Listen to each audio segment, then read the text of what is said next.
성시교독 74번 마태복음 5장입니다. 성시교독 74번을 교독합니다. 심령이 가난한 자는 복이 있나니 애통하는 자는 복이 있나니 온유한 자는 복이 있나니 의에 줄이고 목마른 자는 복이 있나니 긍휼히 여기는 자는 복이 있나니 마음이 청결한 자는 복이 있나니 화평하게 하는 자는 복이 있나니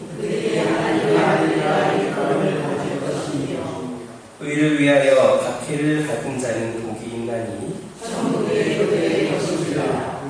나로 말미암아 너희를 욕하고 박해하고 거짓으로 너희를 거슬러 모든 악한 말을 할 때에는 너희에게 복이 있나니 기뻐하고 즐거워하라. 그래서 너희의 상이 이쁘리라. 너희 전에 있는 선자들도 너같이 하게 하느니라.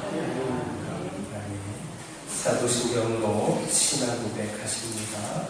전능하사 천지를 만드신 하나님 아버지를 내가 믿사오며 그 외아들 우리 주 예수 그리스도를 믿사오니 이는 성령으로 잉태하사 동정녀 마리아에게 낳으시고 본디오 빌라도에게 고난을 받으사 십자가에 못 박혀 죽으시고 장사한 지 사흘 만에 죽은 자 가운데서 다시 살아나시며 하늘에 오르사 전능하신 하나님 편에 앉아 계시다가 저희로서 산자와 죽은 자를 심판하러 오시리라. 성령을 믿사오며 거룩한 공회와 성도가 서로 통하는 것과 죄를 사하여 주시는 것과 몸이 다시 사는 것과 영원히 사는 것을 믿사옵나이다. 아멘. 찬송 8장입니다.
아버지, 오늘도 하나님을 송축하는 복된 주일에 주님의 몸된 교화교회로 불러주시고 하나님의 자녀 삼아주셔서 예배하게 하시니 참으로 감사합니다. 이 시간 감사와 찬양으로 하나님을 예배하며 나아갈 때 우리의 심령과 이 예배의 공간에 하늘의 영광이 가득하도록 은혜 베풀어 주시옵소서. 신령과 진정으로 하나님을 찬양하며 예배 드리기를 원합니다. 우리의 마음을 붙잡아 주시고 하나님만 바라보며 의지하는 복된 예배 되게 하여 주시옵소서. 대한민국 고유의 명절인 추석 한가위가 풍성한 가운데 잘 지나갔습니다. 그리고 가족과 주님 안에서 만나고 즐겁고 행복한 시간을 가지도록 인도해 주셔서 감사합니다. 가족 간에 서로 기도하며 위로하는 가족들이 다 될 수 있도록 인도하여 주셔서 감사합니다. 더욱더 감사하고 끼는 복음을 전하며 화목한 가정으로 이어가게 인도하여 주시니 감사합니다. 풍요로운 이 가을에 무르익어가는 열매를 바라보며 저희 신앙의 열매도 아름답게 익어가는 풍성한 추수 결실의 기들이 되게 하여 주실 줄 믿습니다. 마지막 때를 살아가는 저희가 식탄에 미혹되지 않고 영적 전투에서 승리해가 하여 주시옵소서. 한가위 명절 기간 주간도 말씀을 붙잡고 주신 사명을 위해 힘써 싸움에 살아왔으나 순간순간 넘어지며 믿음이 연약할 때가 너무나 많았음을 고백합니다. 한 주간 살면서 우리 마음 가운데 완악함과 불안함과 두려움과 공포와 근심과 걱정과 미움과 시기와 질투 이 모든 것들을 용서해 주시옵소서.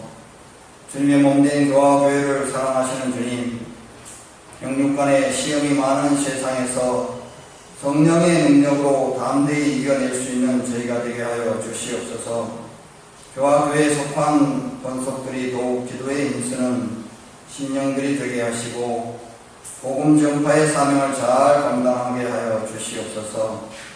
육신이 연약하고 심령이 연약한 성도들을 위해 기도함으로 말미암아 주님께서 주시는 사랑의 마음으로 품을 수 있는 포용력과 참아줄 줄 아는 인내심을 허락하여 주시옵소서.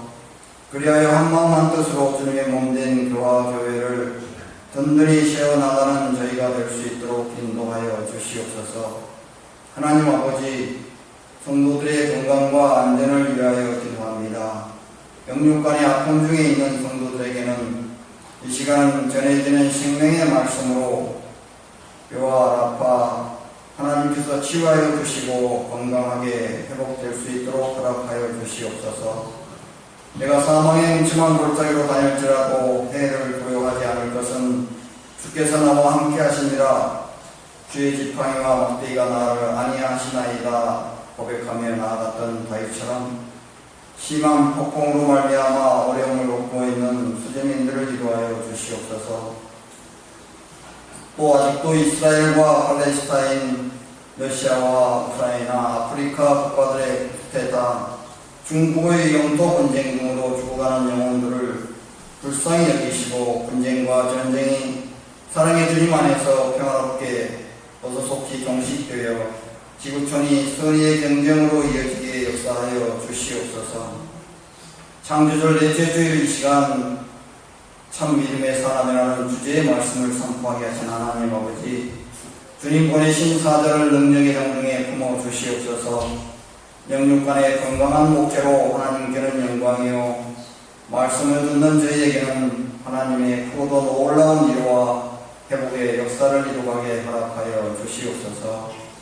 교회 청소년부와 어린이부를 사랑하셔서 열심히 하나님 아버지의 독생자 예수 그리스도의 마음을 닮아가게 하시니 감사합니다. 지도하는 김동훈 담임 목사님과 가르치는 김봉희 전담임 전도사님에게 더욱더 강한 리더십과 믿음으로 지도하며 가르칠 수 있도록 강하고 풍성한 은혜로 채워 주시옵소서. 교회가 선교하는 선교지는 물론 지구촌에 파송되어 있는 모든 선교지에도 날마다 기쁘고 즐거운 선교사에게 소식이 들려올 수 있도록 지켜주시고 보호하여 주시옵소서. 오늘도 복되고 거룩한 주일 예배를 위해서 수고한 손길에게 주님의 풍성한 은혜로 채워 주시옵소서.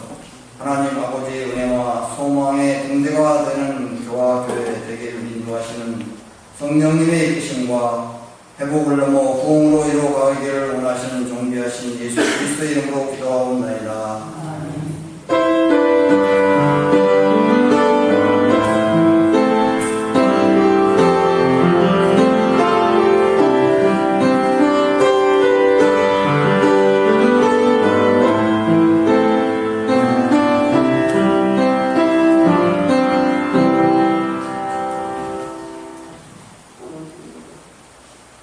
성경 말씀 누가복음 17장 5절부터 10절까지입니다. 사도들이 주께 여짜오되 너희에게 믿음을 더하소서.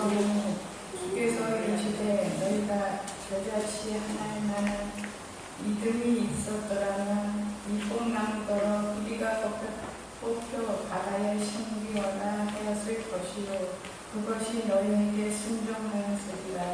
너희 중 누구에게 밭을 갈거나 양을 치거나 하는 종이 있어 밭에서 돌아오면 그더러 곧 와 앉아서 먹으라 말할 자가 있느냐. 도리어 그더러 내 먹을 것을 준비하고 띠를 띠고 내가 먹고 마시는 동안에 수종 들고 너는 그 후에 먹고 마시라 하지 않겠느냐. 명한 대로 하였다고 종에게 감사하겠느냐. 이와 같이 너희도 명령받은 것을 다 행한 후에 이르기를 우리는 유익한 종이라. 우리가 하여야 할 일을 할 것뿐이라 할지입니다. 아멘.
할렐루야.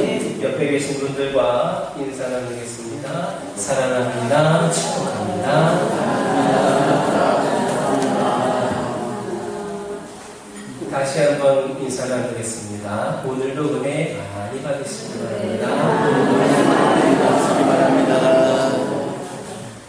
할렐루야. 예수님의 제자들은 주권을 빼앗긴 나라에 살면서 온갖 고통을 다 겪었습니다. 정치, 경제, 사회, 도덕할 것 없이 모든 분야에 걸쳐 일대의 혼란기였던 것입니다. 역사가들의 연구에 따르면 예수님께서 역사하시던 그때야말로 최악의 상황이었다 합니다. 어느 면에서도 불안하지 않은 것이 없었고 모든 문제가 악의 끝에 이르러 있었습니다. 그러기에 메시아 대명사상은 저들의 유일한 소망이었습니다. 속히 메시아가 왔으면 한속히 이 혼란스러운 세상이 끝나고 천지에 개벽하는 모습을 내 눈으로 봤으면 저들은 믿음만으로 메시아를 기다리고 있었습니다. 드디어 예수님을 만났습니다. 예수님의 말씀을 듣고 예수님을 따릅니다. 예수님을 통하여서 많은 이적이 나타나는 것을 보았습니다. 이분이 바로 메시아다. 우리가 눈이 빠지게 기다리던 그 메시아가 틀림이었다 하며 저들은 신앙을 한층 더 확증해 나아갑니다. 그러나 여기에 시험이 있었습니다. 예수님을 메시아로 받아들이는 데에는 이의가 없었는데 그들은 정치적 메시아로 그동안 생각을 했던 겁니다. 그래서 저들은 예수님께서 나의 주권을 회복시켜 주시고 이 사회에 만연해 있는 모든 부조리를 시급히 해결해 주셨으면 하고 바랍니다. 또 하나 예수님의 메시아 왕국을 상상하면서 저마다 자신들의 입지를 상상합니다. 예수님께서 유대의 왕이 되시면 나는 어떻게 될까? 우편에 앉아볼까? 좌편에 앉아볼까? 예수님 덕분에 세상적인 영광을 누리지 않을까? 그런 것에 신경을 곤두세우고 있었습니다. 이래저래 예수님께 대한 기대감은 더욱 팽배해 갔습니다. 제자들도 예수님을 따르면서 보고 듣고 배우마가 많았습니다. 특히 예수님을 따르면서 저들이 무척 놀랐던 점은 다름 아닌 이적입니다. 하나하나의 사건을 보면서 저는 깊이 생각하는 바가 있었습니다. 또한 예수의 믿음에 놀랐습니다. 예수의 믿음이 아주 엄청납니다. 예수님의 그 마음에 있는 평화, 그 평화와 안정을 보면서 예수의 믿음에 놀라게 됩니다. 오늘날 심리학자들 가운데에 이렇게 말하는 사람들도 있습니다. 인간의 문과 나약함과 불가능함은 대부분 이미 그 사람을 사로잡고 있는, 다시 말하자면 미리 결정돼 버린 제한성 때문입니다. 여기에 매여 있기 때문에 불안에 떨며 살아갈 수밖에 없다는 말입니다. 그런데 이 예정된 제한성을 넘어설 수 있는 것은 오직 믿음뿐이다. 이렇게 이야기를 합니다. 내가 만들어 놓은 각오, 내가 만들어 놓은 편견의 울타리에서 탈피할 때에 비로소 나는 진정한 자유와 평안과 믿음을 얻을 수 있게 됩니다. 예수님께서는 특별히 위대한 믿음을 가지신 분입니다. 풍랑을 명하여 잠잠하게 하십니다. 환자들을 명하여 그들의 병을 고치십니다. 더욱이 놀라운 것은 죽은 자를 살리신 겁니다. 마가복음 5장을 보면 방금 죽은 회당장 야이로의 딸을 살리십니다. 누가복음 7장을 보면 나인성 과부의 독자를 살리시는 장면이 나옵니다. 요한복음 11장을 보면 예수님께서 무덤을 막은 돌을 옮겨놓게 하시고 나사로야 나오라 하며 큰 소리로 부르십니다. 그러자 수족을 배로 죽인 채로 나사로가 무덤에서 걸어나오지 않습니까? 예수님을 따르던 제자들은 놀라다 못해 말문이 막혔습니다. 그 초자연적인 역사, 그 이적 자체에 놀라고 비려 이적 자체보다 더 중요한 예수님의 믿음에 놀라게 됩니다. 저는 예수님의 믿음이 참으로 굉장하다라는 생각을 종종 합니다. 여러분들도 한번 생각해 보시기 바랍니다. 예수님은 많은 사람들과 함께 무덤을 찾아가셨습니다. 그리고 시체를 향하여 나사로야, 나오라, 그 수많은 사람들 앞에서 외치십니다. 그런데 여러분, 이 경우 혹시라도 나사로가 나오지 않으면 어떻게 됩니까? 그런 걱정이 조금이라도 있었다면 과연 그렇게 하실 수 있으셨겠습니까? 참으로 굉장한 믿음입니다. 이런 믿음을 가지신 분 앞에 저들은 어쩔 수 없이 고개를 숙입니다. 그 믿음에 탐복하고 더 깊이 우러르게 됩니다. 그렇다면 그 믿음의 내용은 뭐냐? 예수님께서는 복음의 능력을 믿고 계십니다. 말씀의 능력을 믿고 계십니다. 하나님의 능력을 믿으십니다. 어떠한 죄악이라도 이 복음만 믿으면 구원을 얻습니다. 이미 죽었던 사람이라 해도 이 말씀의 능력과 함께 살아납니다. 예수님께서는 복음의 능력을 철저하게 믿으셨고 기도의 문화를 믿으셨습니다. 내가 아버지께 기도드리면 언제든지 들어주신다라는 사실을 믿고 계셨습니다. 하나님의 경륜을 믿고 계셨습니다. 이 복잡한 현실 와중에서도 모든 사건들이 합력하여 하나님의 뜻을 이룬다는 사실을 믿고 계셨습니다. 하나님의 놀라운 경륜, 하나님의 창조적인 사랑을 믿고 계셨습니다. 특별히 나와 함께 하시는 하나님의 역사를 믿고 계셨습니다. 하나님이 나를 통하여 역사하신다. 이 현실을 통하여 역사하신다. 내 형통함만이 아니라 내 교훈만이 아니라 내 죽음을 통하여 역사하신다.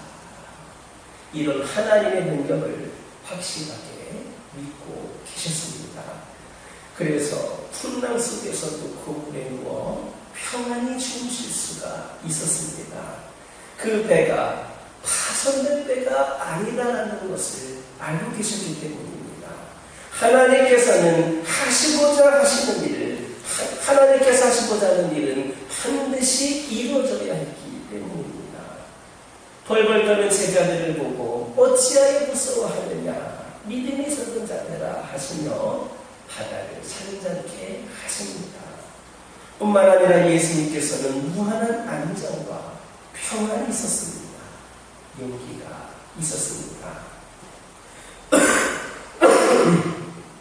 누가복음 17장을 보면 내가 죄를 짓지 아니할 뿐만 아니라 좀 더 나아가 다른 사람을 실족지 않게 할 수 있는 길은 믿음뿐이다, 이렇게 말씀하셨습니다. 이어 하루에 7번이라도 용서하라 하셨는데 이 용서할 수 있는 힘 또한 믿음에 있다라는 겁니다. 모든 것을 이렇게 가능케 하는 것이 믿음입니다. 제자들은 결국 여기까지 도달했습니다. 그리고 마침내 예수님께 말씀드립니다. 오늘 보면 5절에 뭐라고 얘기합니까? 우리에게 믿음을 더하소서. 예수님의 그 굳건한 믿음, 그런 믿음이 우리에게도 있었으면 좋겠다 하고 저들은 생각을 하게 됩니다. 그들의 믿음을 더하소서 이렇게 말하는 것을 보면 일단 이들에게도 믿음이 어느 정도는 있었다라고 판단을 하고 여기에 좀 더 믿음이 더해야겠다 그렇게 생각을 한 겁니다. 나에게 믿음이 있지만 더 믿음이 있어야겠다 이렇게 생각을 한 겁니다. 저들은 자신들이 가진 믿음이 아직 불충분하다 생각합니다. 믿음이 있기는 있는데 시험을 당하면 그만 넘어지기가 있고 사건을 만나면 꼼짝이 못합니다. 이 점을 알고거든 좀 더 큰 믿음을 가져야 되겠다 이렇게 생각을 한 겁니다. 한편 그들은 믿음이 자신들의 노력으로 얻어지는 것이 아니라는 사실을 알고 있었습니다. 이것이 중요합니다. 위대한 믿음을 가져보려고 아무리 애쓰고 발버둥을 쳐본들 되지 않습니다. 믿음은 하나님의 선물입니다. 내 노력으로, 내 의지로부터 자생하는 것이 아닙니다. 세상이 믿을만하게 돌아가고 환경이 바뀐다고 해서 믿음이 생기는 것도 아닙니다. 조건적인 것이 아니다라는 말입니다. 마침내 제자들은 예수님께서 우리에게 믿음을 주셔야 된다. 믿음은 예수님께로부터 오는 선물이다라는 것을 깨닫는 데까지 이르게 됩니다. 그리고 나서 이 귀중한 진리를 발견하게 되고 예수님께 간청합니다. 주여, 우리의 믿음을 더해 주옵소서. 그러나 예수님은 있느냐 없느냐로 되물으십니다. 양적인 믿음에 대한 질문, 믿음이 더 있어야 된다, 덜 있어야 된다, 이런 양적인 믿음에 대한 질문에 질적인 믿음의 문제를 거론하십니다. 무슨 말이냐? 있느냐 없느냐, 어떤 믿음을 가졌느냐가 문제이지 많으냐 적으냐, 더 해야 되느냐가 문제가 되는 것이 아니다라는 말씀입니다. 지금보다 더 성장하고 더 성숙하고 더 위대한 믿음을 가지게 되는 것이 문제가 아니다. 근본적으로 질적인 차이가 있음을 알아야 된다는 겁니다.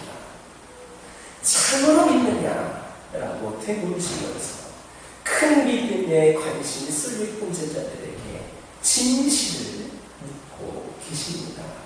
그래서 너희에게 겨자씨 하나만한 믿음이 있었더라면 이라는 말씀을 하십니다. 겨자씨는 이스라엘 사람들에게 제일 작은 존재입니다. 티끌만큼이나 작은 씨앗입니다. 그러나 거기에는 생명이 있습니다.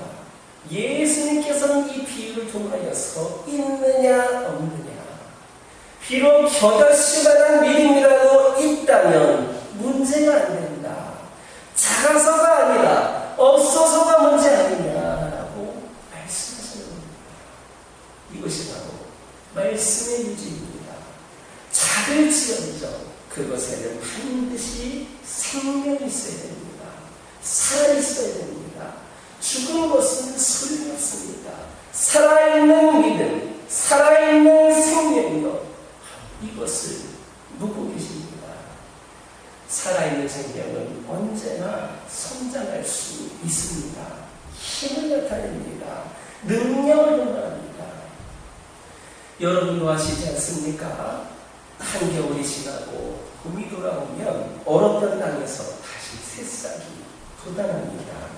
작은 씨앗에서 여리리 여린 싹이 터서 굳게 얼어붙었던 땅을 뚫고 올라옵니다. 얼마나 엄청납니까? 생명력이라고 하는 것은 이처럼 무서운 겁니다. 살았느냐 죽었느냐, 그 생명력이 문제다라는 말씀입니다. 질적인 문제가 중요하지 분량이 많고 적음은 문제가 안 됩니다.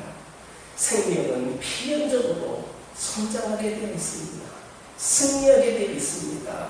성장에 방해되는 모든 요소를 극복합니다. 힘을 나타냅니다. 주님께서는 믿음의 길을 가르쳐 주십니다. 어떻게 하면 참 믿음을 가질 수 있는가? 어떤 믿음이 참 믿음인가? 어떤 믿음이 더 위대하게 되어 놀라운 결실을 가져오게 할 수 있는가? 예수님께서는 언제나 그러하셨듯이 거창한 논리나 철학적인 용어로 말씀하지 않으시고 비유를 들어서 말씀하셨습니다. 아주 평범한, 매일처럼 경험하고 있는 생활 속의 소재를 비유로 들어서 하나님의 말씀을 전하십니다. 이제 겨자씨의 비유에 이어서 종에 대한 비유를 하십니다. 주인이 종에게 밭에 가서 일을 하라고 명합니다. 종은 가서 일하고 저녁에 돌아옵니다. 그럴 때 너는 여기 앉아 쉬어라. 내가 저녁을 지으마 하고 종을 위하여 저녁을 짓는 주인은 없습니다. 오히려 얼른 저녁을 지어라. 그리고 너는 내가 먹은 다음에 먹어라 할 겁니다. 말씀하시고자 하는 바가 바로 이겁니다. 더욱이 종이 아무리 수고를 해도 그 수고를 위로하고 칭찬하는 주인이 있더냐 어림없는 이야기다라는 말씀입니다. 그러나 우리는 이 비유를 통하여서 중요한 문제를 생각해야 됩니다. 여러분, 종이 뭡니까? 주님께서는 종으로서의 자의식을 분명히 하라 하셨습니다. 종에게는 내 것이 없습니다. 내가 가진 것도 내 것이 아닙니다. 여러분, 물질이 내 것입니까? 자녀가 내 것입니까? 건강이 내 것입니까? 생명이 내 것입니까? 우리는 큰 착각 속에서 살아갑니다. 신앙의 입장에서 보면 소유란 없는 겁니다. 생명조차도 내 것이 아닙니다. 하물며 무엇이 내 것이겠습니까? 아무것도 아닙니다. 그야말로 하나님 앞에 우리는 아무것도 아닙니다. 내 것이란 아무것도 없습니다. 재물, 시간, 지혜, 명예 그 어느 것도 내 것이 될 수 없습니다. 그 사실을 빨리 인정해야 됩니다. 나는 아무것도 아니다. 여기서부터 시작을 해야 합니다. 다윗은 살고 오시건대 주께서 저를 생각하시며 인자가 무엇이간데 주께서 저를 건고하시나이까라고 고백을 합니다. 사도 바울도 내가 무엇이간말이까 나는 아무것도 아니다. 나는 먼지만도 못한 무익한 존재다. 쓸모없는 종이다라고 그렇게 말하고 있습니다. 바로 이 마음에서부터 신앙이 움직이게 되어 있습니다. 내 것은 아무것도 없습니다. 처음부터 그랬고 앞으로도 그렇습니다. 나는 아무것도 아니다 하는 그 마음을 가지고야 비로소 믿음을 가질 수 있습니다.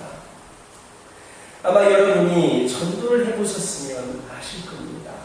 우리 당연히 내가 믿는 예수님을 모든 사람들이 다 믿었으면 하는 그런 생각을 하지만 주위 사람들에게 한번 전도해 보시기 바랍니다.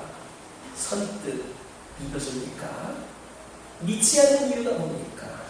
하나같이 자기 잘난 줄 알고 있기 때문입니다. 바로 여기에 문제가 있습니다. 교만하게 짝이 없습니다. 스스로 살 수 있다고 생각을 합니다. 그래서 내가 혼자 힘으로 살 수 있으니까 믿음을 가질 수가 없는 겁니다.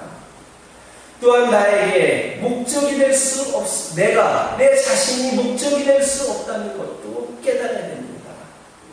종에게는 목적이 없습니다. 주인이 목적입니다. 주인을 위해서 살 겁니다.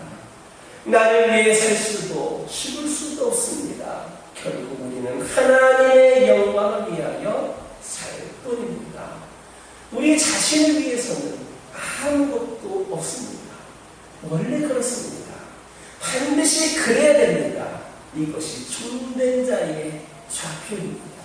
철저하게 내가 없어야 합니다. 이기적인 생각에 매일 것이 아닙니다. 요즘 세대를 가리켜서 불신풍조가 크게 닿았다 말합니다. 서로 믿지를 못합니다. 마음 놓고 믿을 수가 없습니다. 왜 그렇습니까? 여기에 분명히 알아야 될 점이 있습니다. 사람을 못 믿는 게 아닙니다. 하나님을 믿지 못하는 겁니다. 믿을 수 없다라고 하는 사람들 가만히 보시기 바랍니다. 모두가 다 교만한 사람들입니다. 서로 믿지 못하는 것은 환경과 조건 때문이 아닙니다. 내 교만이 문제다라는 것을 알아야 됩니다. 이기적인 것이 문제입니다. 가정에서조차도 신뢰가 없습니다. 이 또한 이기주의 때문입니다. 나만 생각합니다. 나 중심적입니다. 뿌리 깊은 불신풍조가 이렇듯 나 중심적인 사고방식에 기인합니다. 무엇이 잘못되어서가 아닙니다. 근본적인 것은 자기 신뢰요, 자기 우상이요, 자기가 잘났다고 생각하는 착각으로 말미암습니다. 이래서 믿음이 없습니다. 어린아이들은 부모님들을 전적으로 믿습니다. 차원자성은, 자기 자성은 아무것도 할 수 없다는 생각이 마음 밑바닥에 깔려있기 때문입니다. 그래서 전적으로 신뢰합니다. 의지할 수밖에 없습니다. 우리가 왜 하나님을 신뢰하지 못합니까? 왜 사람을 신뢰하지 못합니까? 교만과 이기심 때문입니다. 여기에서부터 완전히 탈피해야 됩니다. 그래야만 비로소 믿음을 얻을 수 있습니다. 종을 생각해 보시기 바랍니다. 종은 절대 순종합니다.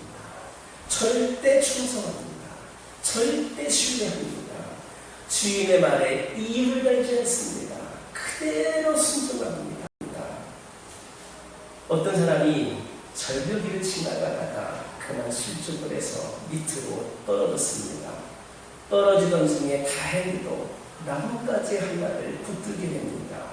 그리고는 소리를 지릅니다. 사람 살려, 사람 살려, 살려주세요, 살려주세요. 지나가는 사람이 내려다보니까 참으로 큰일 났습니다. 그를 보고 이 사람이 다시 소리칩니다. 나 좀 살려주십시오. 살려줄 테니까 나를 믿으시오. 그랬더니 믿겠습니다. 믿겠다고 거듭거듭 소리를 칩니다. 그때 지나가는 그 사람이 내 말을 잘 들으시오. 살려면 그 나뭇가지를 놓으십시오. 놓아야 살 수 있습니다. 그러나 놓지를 않습니다. 믿지를 못합니다. 그러나 여기에서 놓아야 할 이유가 있었습니다. 바로 밑이 바닥이기 때문입니다. 위로는 다시 올라올 수 없는 가난이었기 때문에 나뭇가지를 놓고 바다에 떨어져야만 살 수가 있습니다. 그런데 왜 놓지를 못합니까? 우리는 주님의 말씀을 받고 되묻지를 말아야 합니다. 가라면 가고 오라면 와야 합니다. 우리의 절대 의무입니다. 또한 항상 나를 부정하게 하는 부정하는 겸허가 있어야 됩니다. 나는 무익한 종이다. 아무리 충성해도 모자라고 아무리 잘하려고 해도 할 수 없다. 나는 부족한 투성이다. 이러한 자기 겸허가 있어야 비로소 믿음을 가질 수 있습니다. 절대 신뢰하게 되고 생명까지 위탁할 수 있습니다.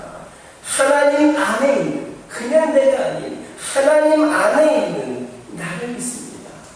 그러므로 내가 나를 믿습니다. 이것이 신앙 안에 있는 신뢰입니다.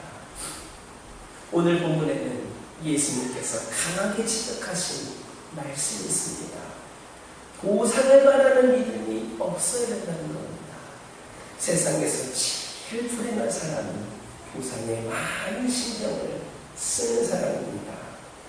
아무런 이익도 생각하지 않고 거저주고 거저내서 할 부분을 다 해야 됩니다. 그리고 나서 하는 말 끝에 또한 나는 부족합니다. 거저주고 거저내지만 여전히 부족합니다 라는 말이 늘 우리에게 있어야 됩니다. 이런 사람은 믿음을 얻을 수 있습니다.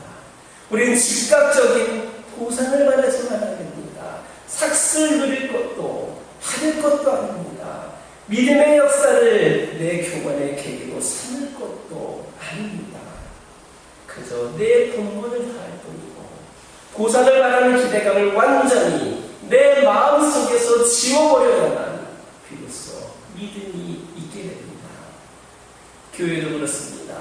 모처럼 교회에 잘 나오면서 신앙생활을 열심히 하더니 시험을 당하면서 그만 낙심하고 마는 사람들이 있습니다. 참 유감스럽습니다.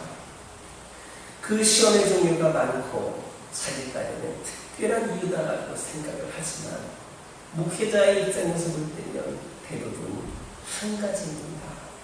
믿음의 걸림돌이 되고 시험에 들게 하는 이유는 오직 나를 알아주지 않는다.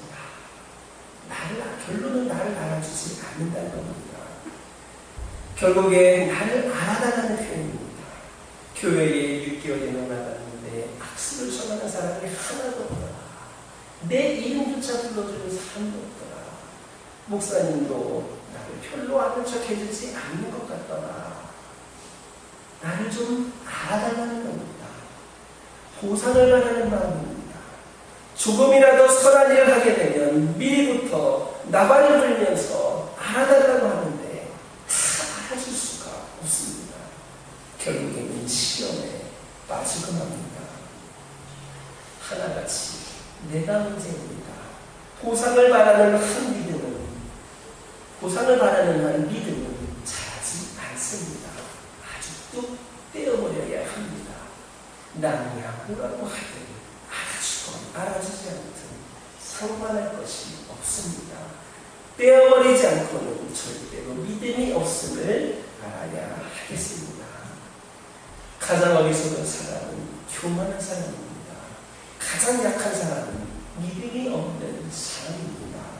더욱 어리석은 사람은 자기 의지를 신앙으로 착각하고 자기 생각을, 자기 그런 결단을, 자기 의지를 신앙으로 착각하고 있는 사람입니다. 내가 가지고 있는 성경적 지식, 그것을 믿음으로 오해하는 것처럼 어리석은 것 없습니다. 신앙이라고 하는 것은 의지나 지식이 아닙니다. 모든 문제의 근원은 내 자신에게 있습니다.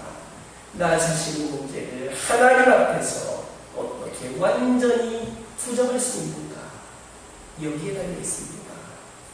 믿어지지 않는 것처럼 불행한 일 없습니다. 반면 완전히 믿어지는 것처럼 큰 은사가 없습니다. 믿음의 은사는 굉장한 겁니다. 믿음은 하나님의 선물입니다. 하나님께서 우리에게 믿음을 선물로 주시면 이제 우리는 모든 것을 믿음으로 보고 믿음으로 듣고 믿음으로 신뢰할 수 있습니다. 여러분, 하나님을 믿으십니까? 하나님 안에 있는 나를 믿고 하나님 안에 있는 저를 믿으면서 비로소 믿음의 사람으로 바로 세워져 가는 저와 여러분 되기를 주님의 이름으로 축원합니다. 기도하겠습니다. 사랑의 하나님, 이 시간 기도드리기를 원합니다. 저희들이 오랜동안 신앙생활을 해왔는데 과연 저희들에게 믿음이 있는지를 다시 돌아보기를 원합니다. 믿음은 크고 작음의 문제가 아님을 들었습니다. 우리의 믿음에 정말 진정한 믿음인지 생명이 있는지를 돌아보게 하여 주시고 더욱더 그 믿음을 구할 수 있는 저희들 되게 하여 주옵소서. 예수님의 이름으로 기도드립니다. 478장입니다. 내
안에서 살 수 있게 인도해 주신 하나님, 가진 것 없는 빈손으로 이 땅에 태어난 저희에게 살아갈 수 있는 모든 조건을 허락하신 그 사랑 감사드립니다. 때로는 인간의 욕심이 지나쳐서 물질 때문에, 세상의 정욕 때문에 시험이 들 때가 있었음을 용서하여 주옵소서. 받은 사람 조금이라도 보답하고자 주님께 우리의 것을 드립니다. 물질을 드리며 시간을 드리며 마음을 드리며 정성을 드립니다. 우리의 믿음으로 모든 것을 주님께 전부 드립니다. 주님께서 기쁘게 받아 주옵소서. 풍성하고 좋은 것으로 날마다 채워주기를 기뻐하시는 하나님, 주님께 드리기 위해 미리 준비한 그 손길들을 기억하여 주옵소서. 주님께 더 많이 드리고 싶어하는 저들의 중심을 보아 주옵소서. 수고하고 얻은 이익의 11조를 드립니다. 주님께서 주신 여러 가지 은혜에 감사하여 드린 감사 예물이 있습니다. 이 예물을 드린 종들의 손길을 복주시되 더 감사의 조건들이 넘쳐나게 하옵소서. 선교 예물과 구제 예물, 씨앗 예물을 받아 주옵소서. 강단의 꽃꽂이로 장식한 종들과 청소와 여러 곳에서 봉사하는 종들을 기억하여 주옵소서. 저들의 수고가 헛되지 아니하도록 하나님께서 돌보아 주옵소서. 우리 주 예수님의 이름으로 축복하며 기도드립니다. 아멘. 교회 소식 전해드립니다.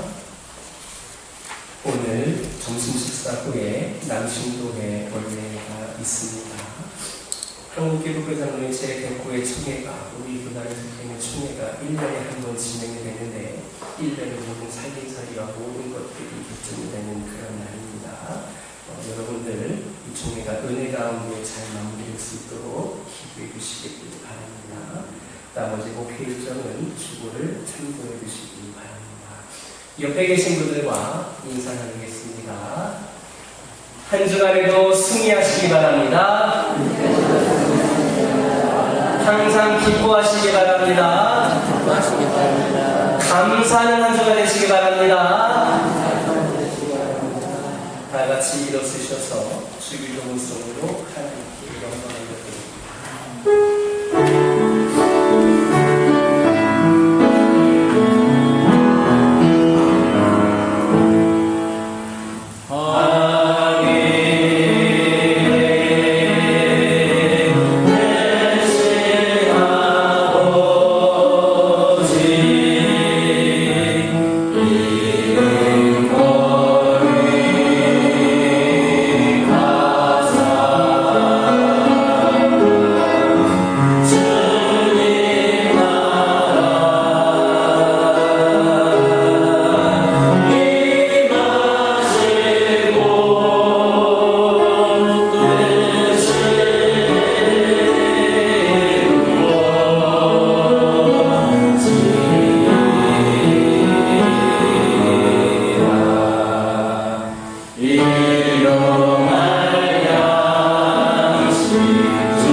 구속의 은총을 친히 베풀어 주신 예수 그리스도의 은혜와 십자가 구속의 은총을 마련해 주신 하나님 아버지의 놀라우신 사랑과 십자가 구속의 은총 앞으로 나아가도록 우리를 이끌어 주신 성령님의 위대한 역사가 속죄의 지혜를 받은 자로서 자부심과 긍지를 가지고 참 믿음으로 나아가 세상에서 주님의 영광을 드러내며 살기를 다짐하는 이 자리에 머리 숙인 모든 주의 백성들을 위해 이제로부터 영원토록 함께 계시기를 간절히 축원하옵나이다. 아멘.